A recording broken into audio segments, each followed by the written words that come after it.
TJSL atau tanggung jawab sosial dan lingkungan itu adalah sebuah program sosial dan lingkungan yang sebenarnya berfokus pada dampak perusahaan terhadap eksternal.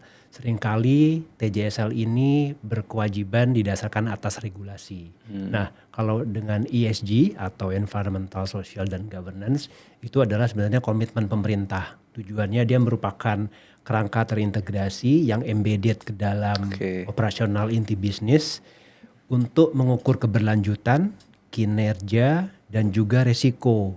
Asuransi ini tingkat literasi masih minim. Kalau tingkat belanja asuransi masih di sekitar 2-3% terhadap PDB. Jadi kita punya isu, oleh karena di setiap event-event yang diadakan oleh TJSL dan ESG, kita selalu sejak 5 tahun terakhir kita mengaktifkan program-program yang sifatnya literasi asuransi. Dan kita ada program unggulan yang namanya Indonesia yang mengajar. Pelatihan UMKM ini diharapkan sustain, artinya berkelanjutan dan kesinambungan. Tidak hanya sekali untuk satu kali, namun kita ada tahap-tahapannya. Kita ada istilah yang namanya UMKM naik kelas. Yang akan kita lakukan di area yang di luar dari perusahaan, itu kita terlibat aktif, Indonesia terlibat aktif sebagai inisiator pembentukan ASEAN Renewable Energy Pool. Di mana dengan negara-negara ASEAN lainnya, Malaysia, Thailand dan sebagainya, kita membentuk pool reasuransi untuk resiko energi yang terbarukan. Akan menambahkan live tracking. Jadi kita bisa mengetahui posisi live-nya, posisi bis kita di mana. Karena memang kita bertanggung jawab sampai benar-benar menjaga keamanan sampai di lokasi tempat tujuan. Tuh luar biasa banget berarti Pak ya. Bahkan sampai keselamatannya pun di tracking gitu ya. Betul. Ini bisnya sudah sampai mana. Ada berapa? 64.000 tadi Pak? Tadi di sini pemudik aktifnya lebih dari 64.000 unit.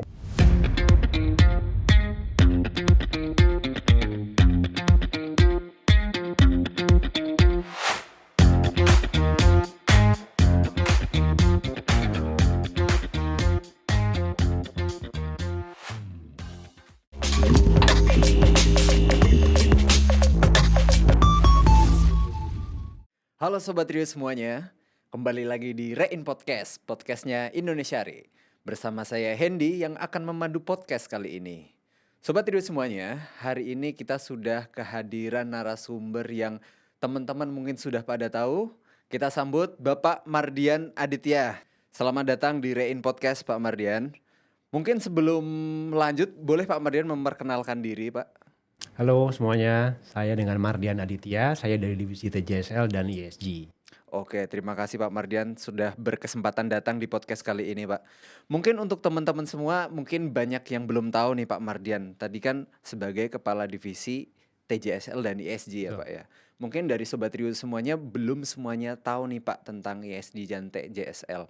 Boleh di spill nggak sih Pak apa sih itu TJSL dan ESG serta apa pentingnya untuk perusahaan ini Pak Mardian?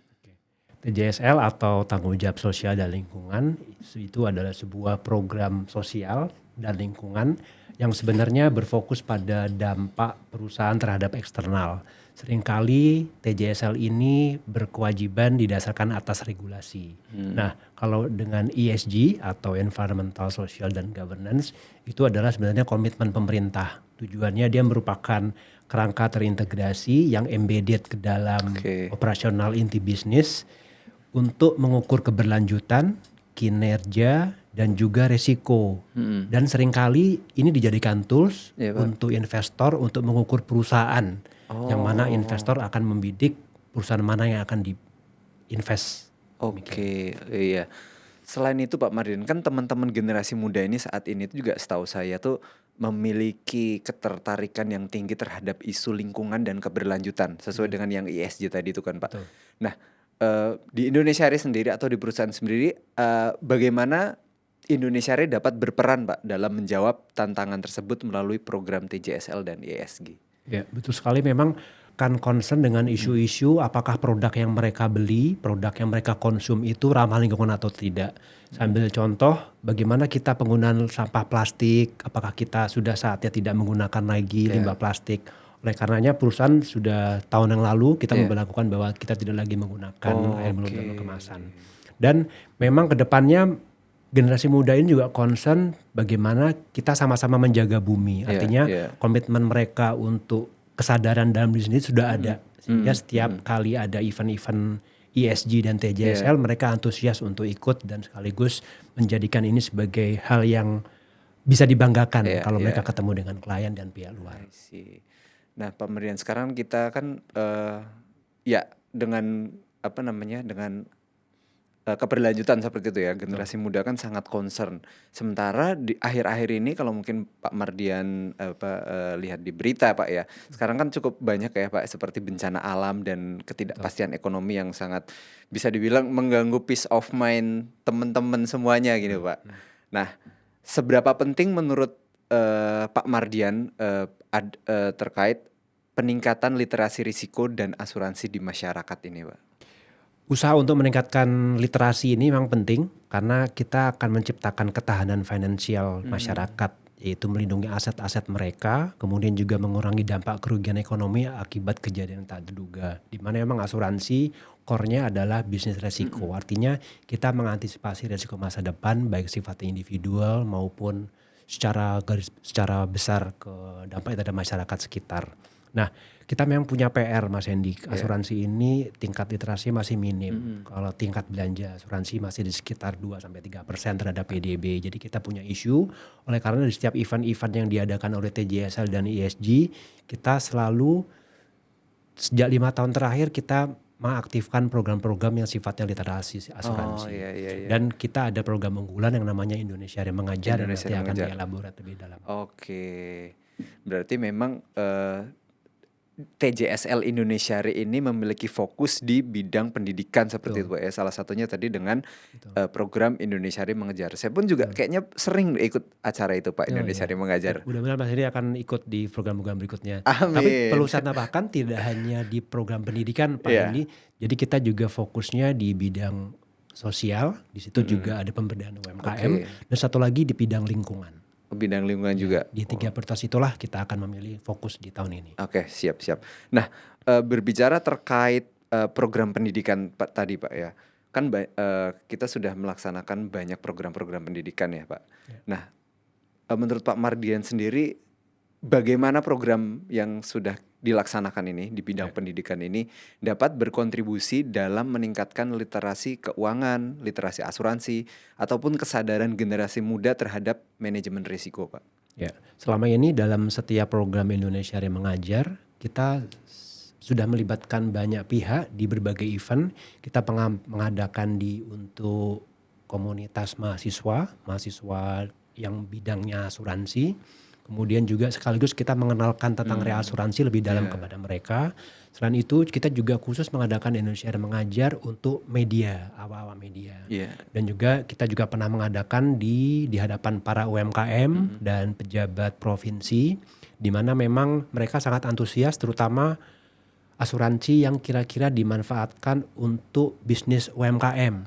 Ya, misalkan kredit ekspor, kemudian asuransi kredit dan sebagainya. Intinya mereka pengen expand bisnis lebih dalam. Hanya saja mereka kadang masih ragu apakah asuransi ini sudah saatnya mereka belanjakan dalam program operasionalnya mereka.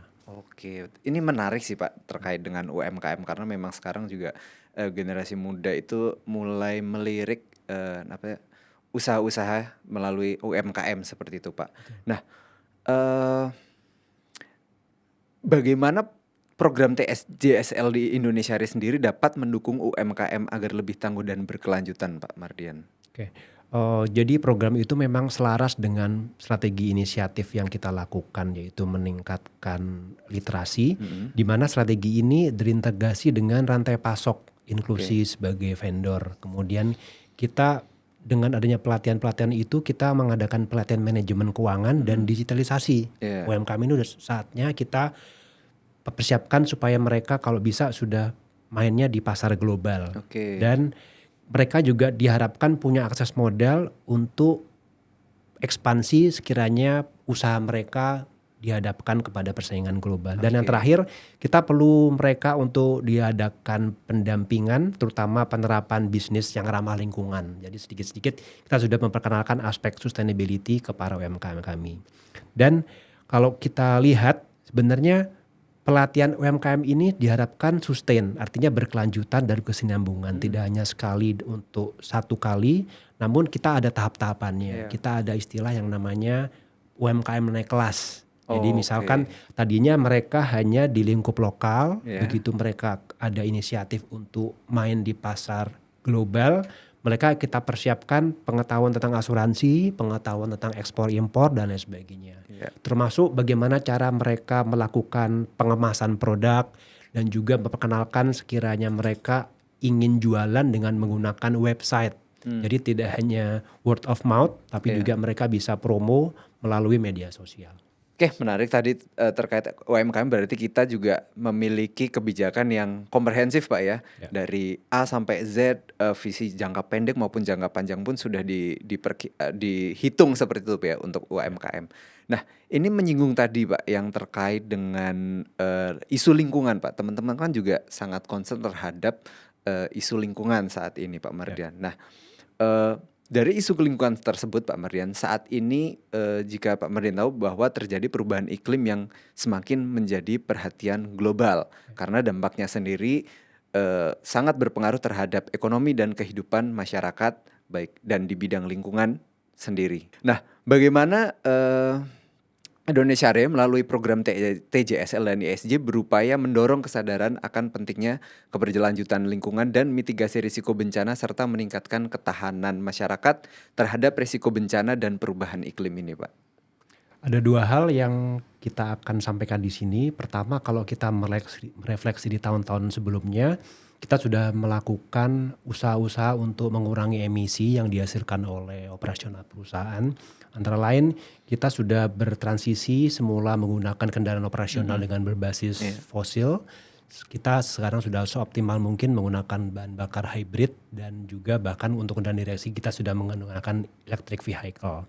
Kemudian di berbagai event sosialisasi dengan karyawan, kita alhamdulillah mendapat sambutan yang antusias dari teman-teman, dari karyawan bahwa mereka sudah banyak yang inisiatif transisi dari semula menggunakan transportasi pribadi, pembawa kendaraan pribadi, banyak menggunakan kendaraan umum seperti MRT, LRT, kemudian Gojek dan lain sebagainya. Artinya mereka secara individu tidak menghasilkan emisi yang besar seandainya mereka menggunakan transportasi kendaraan roda 4. Kemudian yang sifatnya masukan buat mereka itu biasanya mereka akan secara regular memberikan seperti bukti bahwa hari ini kami berjalan kaki dari titik ini ke titik B sehingga akan kelihatan trackingnya seperti apa. Nah di situ pada awalnya memang kita memberikan semacam apresiasi untuk tahap awalnya.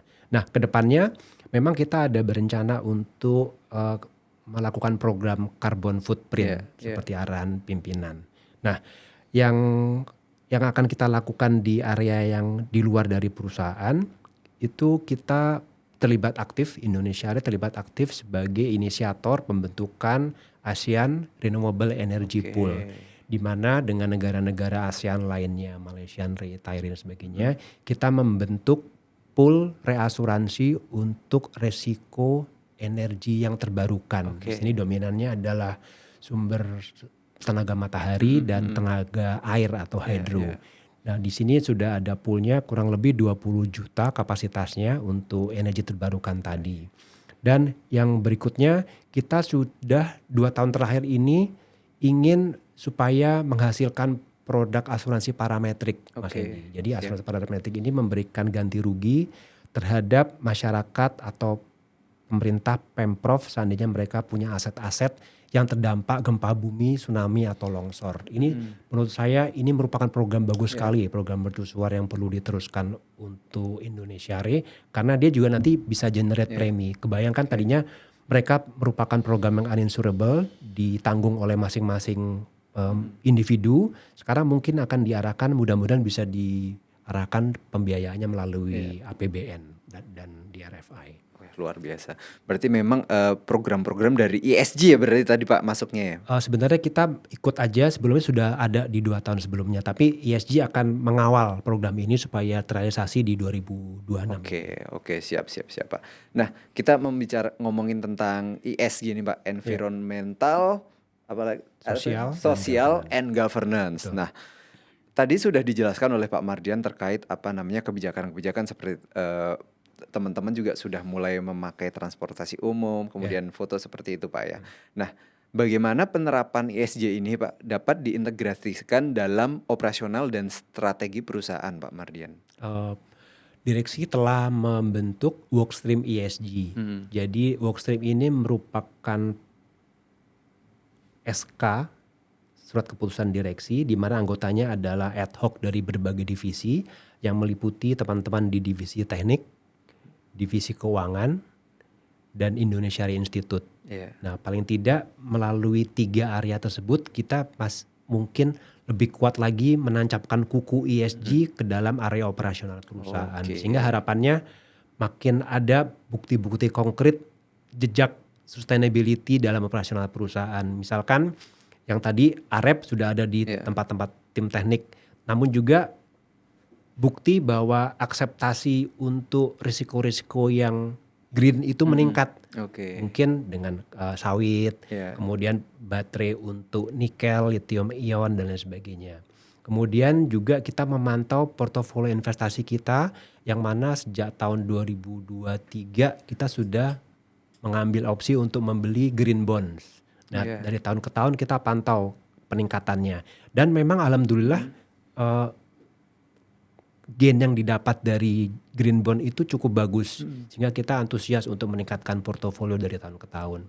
Yang terakhir yang tadi disampaikan bahwa asuransi parametrik ini dikawal oleh tim Indonesia Institute dalam hal ini tim research. Mereka aktif bekerja sama dengan universitas-universitas terkemuka di Indonesia untuk merealisasikan program asuransi parametrik ini. Oke, berarti memang inovasi-inovasi pun sudah dilakukan banyak ya di perusahaan kita Pak ya. Nah, kalau dari sisi industri sendiri Pak, apakah Pak Mardian melihat peran inovasi di industri asuransi sendiri Pak, termasuk solusi seperti perlindungan terhadap risiko bencana dalam membantu masyarakat menghadapi tantangan di masa depan Pak? Di industri sebenarnya juga antusias. Mereka juga sebenarnya menunggu bagaimana apa yang dihasilkan oleh Indonesia Re dan perusahaan reasuransi lainnya akan berkolaborasi dalam pembentukan ini. Namun memang mereka menganggapnya itu butuh kapasitas besar dan di lain pihak ada asuransi-asuransi berkaitan dengan ini dianggapnya asuransi mikro sehingga mungkin preminya tidak terlalu menarik bagi mereka. Asuransi untuk nelayan, asuransi untuk UMKM dan lain sebagainya. Tapi sebenarnya ini merupakan teluk-celuk pasar dan ini sebenarnya dikatakan sebagai blue ocean daripada kita bermain di properti, di motor yang mana pemainnya udah banyak, preminya sudah tidak kompetitif. Nah, dianggapnya mudah-mudahan bisa beralih ke produk-produk baru yang sifatnya ini inovatif dan inline dengan apa yang dihadapi oleh iklim Indonesia saat ini. Oh yes, I see. Nah gitu teman-teman, sekarang sudah mulai kebayang kan apa itu TJSL atau itu ESG seperti itu. Nah Pak Mardian, sebelum kita tutup Pak Mardian, sekarang kan kita sudah memasuki bulan Ramadan ya. Biasanya di momentum bulan Ramadan ini kita memiliki beberapa program, salah satunya adalah mudik bersama BUMN kan Pak ya. Nah bagaimana kegiatan-kegiatan ini dirancang Pak Mardian agar tidak hanya menjadi kegiatan sosial, tetapi juga dapat memberikan dampak yang lebih luas bagi masyarakat. Ya, khusus untuk program yang kita lakukan di bulan-bulan Ramadan ini, kebetulan memang dari BP BUMN dan Danantara itu selalu antusias untuk mengadakan program yang namanya mudik bersama. Kebetulan saya pegang press release-nya nih Mas Hendy. Di sini dikatakan khusus untuk program mudik 2026 ini itu akan melibatkan 64.000 lebih pemudik yang akan mudik di bulan Maret ini. Dan dari BUMN kolaborasi tentunya sudah menyiapkan lebih dari 1.400 unit bus. Dan yang akan menggunakan bus ini hampir 33.000 pemudik. Dan ada yang menggunakan kereta api, kemudian juga menggunakan kapal laut. Nah memang tema mudik tahun ini itu adalah mudik aman berbagi harapan. Mudik aman berbagi harapan. Bagi koordinatornya yaitu Jasara Harja benar-benar menekankan aspek keamanan dan kenyamanan bagi para pemudik yang menggunakan jasa kami. Indonesia juga berpartisipasi dalam hal ini. Dan nanti rencananya flag off-nya di minggu depan di hari Rabu 17 Maret. Nah kebetulan memang banyak inovasi yang kita tambahkan di sini, antara lain kita akan menambahkan live tracking. Jadi Wow. kita bisa mengetahui posisi live-nya, posisi bis kita di mana, karena memang kita bertanggung jawab sampai benar-benar menjaga keamanan sampai di lokasi tempat tujuan. Tuh luar biasa banget berarti Pak ya. Insya Allah. Bahkan sampai keselamatannya pun di tracking gitu ya. Ini bisnya sudah sampai mana. Ada berapa? 64.000 tadi Pak? Tadi di sini pemudik aktifnya lebih dari 64.000, Wow. unit busnya ada 1.400. Wow. Tuh jadi untuk teman-teman Sobat Trio semuanya yang berminat mengikuti mudik bersama boleh Pak ya? Boleh Bisa, banget. kalau masih, tapi memang diutamakan memang untuk masyarakat menengah ke bawah. menengah ke bawah. Karena tujuannya kita untuk memberi impact bahwa BUMN ini berkontribusi terhadap masyarakat sekarang. I see. Nah seperti itu teman-teman Sobat Trio semuanya. Sekarang juga sudah mulai mengerti kan bahwa di BUMN sendiri dan BP Danantara sendiri juga memiliki program mudik bersama ya. Yang skalanya pun nasional saat ini. Dan temanya apa tadi Pak Mardian? Mudik aman, berbagi harapan.